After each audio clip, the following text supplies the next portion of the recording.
Hello everyone, আমি অঙ্কিতা চলে এসেছি তোমাদের সাথে। তো আজকে আমি তোমাদের সাথে শেয়ার করব সকাল থেকে রাত অবধি আমি কী করলাম।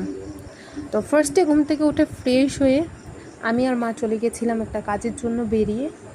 আর যেহেতু সকালে বৃষ্টি হয়েছিল তো রাস্তাঘাটের অবস্থা একদম খারাপ। আমার বৃষ্টি পছন্দ, বাট বৃষ্টির পরে যেটা হালত হয় রাস্তাঘাটের, একদম ভালো লাগে না। জায়গায় জায়গায় কাদা, জল, নোংরা, ছিছি। যেটাই হোক, তারপর ব্যাংকে চলে গেছি। ব্যাংকের কাজটা সেরে আবার চলে এসেছিলাম বাড়িতে। ব্যাংকে গিয়ে আমি কোনো ভিডিও করিনি। বাড়ি ফেরার পথে মা চলে গেছিলো একটা আন্টির বাড়িতে, আর আমি চলে এসেছিলাম বাড়িতে। তো যেটাই হোক, বাড়িতে চলে এসে একটু কাজ ছিল টুকটাক, কাজটা ছেড়ে খাওয়ার দাওয়ার পরে আবার আমার ডিউটি চলে গেছিলাম টিউশন পড়ানোর জন্য। টিউশন একটার পর একটা কন্টিনিউ ছিল। অন্যদিন একটু ব্রেক পাই মিডিলে, বাট আজকে ব্রেকটা পাইনি। সো আমি বহু টায়ার্ড হয়ে গেছিলাম। তারপর 7:45 আমি বাড়িতে ফিরে এসেছি।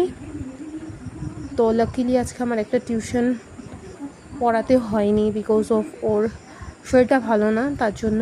তো আমি একটু জলদি চলে এসেছি বাড়িতে, না হলে তো আরও দেরি হয়। তো যেটাই হোক, আজকে এতটুকু পর্যন্ত আমার এই ছিল দিনের রুটিন। তো আশা করি তোমাদের ভিডিওটা ভালো লাগলে একটা লাইক করে দেবে, আর